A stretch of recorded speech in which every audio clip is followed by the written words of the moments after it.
Hey, it's me, Destin. Welcome back to Smarter Every Day. So in one of the last episodes, I introduced you to a legend with a longbow. He's from my hometown, and his name is Byron Ferguson. He shot an aspirin out of the air in slow motion.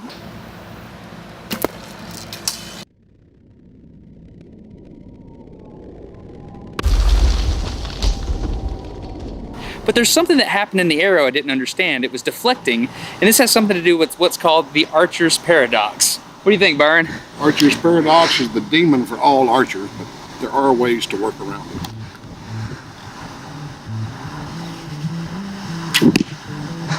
Not bad. All right, so today on Smarter Every Day, we're gonna understand how an arrow deflects and what's called the archer's paradox.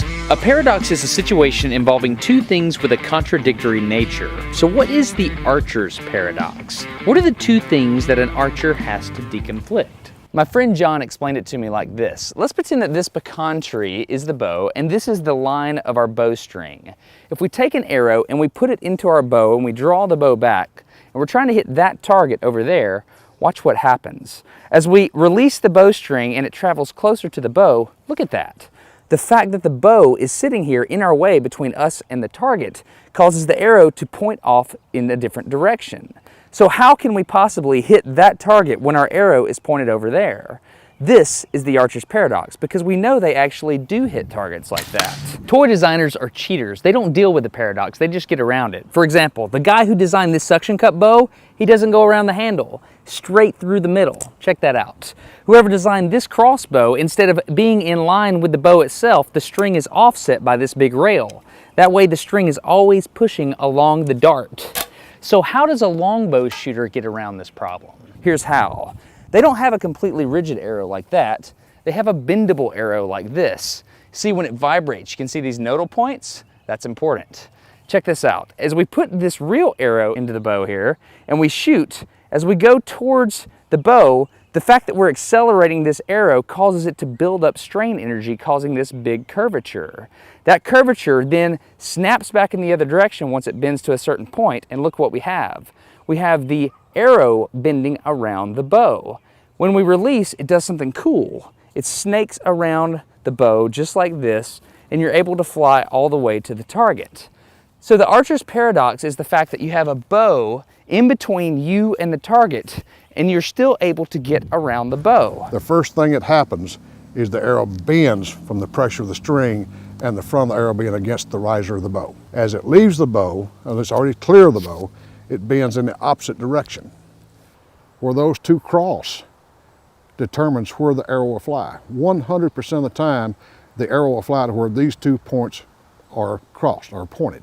In other words, if this one had been here, then the arrow's gonna fly off to the left. If it was here, the arrow will fly off to the right. We want those two lined up to go straight to the target. Gotcha. So the fact that it bends helps it get around the arrow rest without going off at an angle, as if it were a straight line. Correct. You're pushing the string straight towards the handle, but somehow it makes it around the handle. Right. And the bends are how it does that. That's correct. All right, my buddy Xander actually shoots with a compound bow. You don't do any of that longbow stuff, right? I have one, but I'm not really good at it. All right, so what's the deal here? So compound, there's a whole lot more going on in a compound. It means there's more things that can go wrong too, but there are several advantages if they're working. Yeah. So a compound, you see that it's cut out in the middle. You get this. Oh, so the riser's notched out is what you're saying? Yeah, so the arrow is traveling straight. It doesn't have to go around a riser. Okay. And many people shoot also a drop away rest. You see the arrows kind of drop down. Whenever you pull the bow back, a string attached to one of the bow strings pulls the rest up. Nice. Centers your arrow. If you have it all lined up and square, your arrow's nice and level, and then when you shoot, that arrow will drop, the rest will drop away. Well, shoot it. Shoot it. Let's do it. Hold on, wait. Let me zoom in. All right.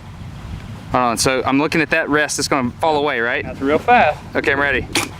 Dude, that is super fast. So is the arrow touching the rest as it goes through it? A little bit. Really? Because it drops, but it's not, I mean, immediate. It's down before the full arrow passes it. So the goal here is you don't have to bend around the riser, but I bet the arrow still bends though. It does bend, and that's actually important in the straightness of the arrow flight. Isn't that interesting? But something else is going on here.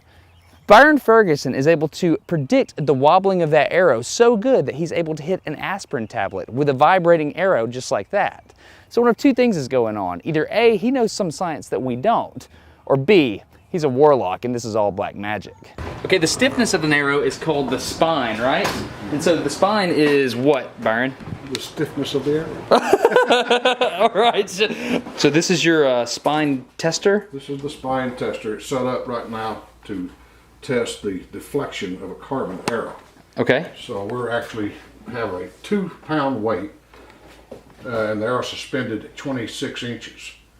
That's for carbon. Okay. And we'll read the inside of the scale here to see how much it deflects. So you test all of your arrows before you shoot so that you can normalize the paradox. Correct. I want all the arrows to have the same stiffness. And that's how you're able to hit things like an aspirin. That's part of it, yes. That's right. There's a little bit of skill. If it's out of tolerance, you just don't even put it in your quiver. That's what those are. Really? Really? You just got a box of stuff that you don't shoot? Yeah, they're too far out of tolerance. Really? That's amazing. So people were asking in the last video, that arrow was deflecting so much. They're saying, how do you time that? And the way you time that is you know the exact spine of the arrow. Correct. That's awesome. That's pretty good information. So this isn't black magic, this is science. Correct. That's awesome. Byron is using science to normalize the wobble of his arrows. But let's admit, there's a little bit of wizardry here, right? Because at a certain distance from his bow, he still has to know which side of the arrow that wobble is going to be on. And then he has to line that up with an aspirin tablet. So this is a pretty good shot. In order to fully appreciate this trick shot, I'm going to do a trick shot of my own using the Phantom Miro.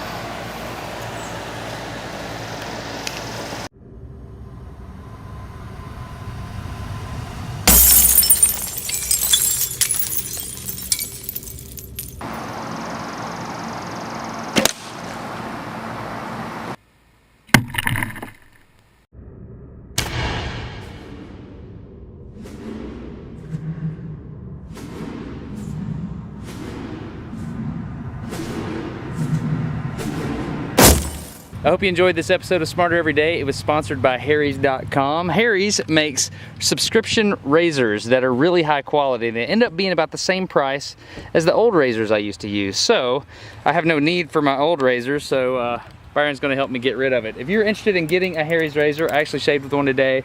Go to Harry's.com and use the promo code SMARTER. What are you gonna try?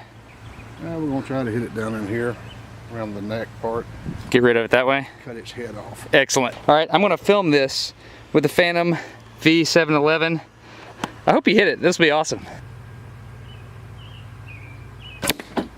You did it! Like I thought you would do it, but you did it.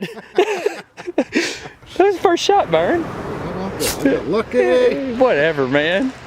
All right, there you go. So if you want to support Smarter Every Day, go to Harry's.com, use the promo code SMARTER, get you a discount on some razors. Thank you for supporting Smarter Every Day. Please consider subscribing, and thank you as always, Byron. Can I get some hair razors too? You can. I'm Destin. You're getting Smarter Every Day. Have a good one. He actually hit that. You make your own arrowheads, right? No, I designed the head. It's actually made in Austria. This is what's called a destructive test. Holy cow, it didn't break, man. It didn't break. It didn't break. That is cool. Did you think it would do that? I was hoping.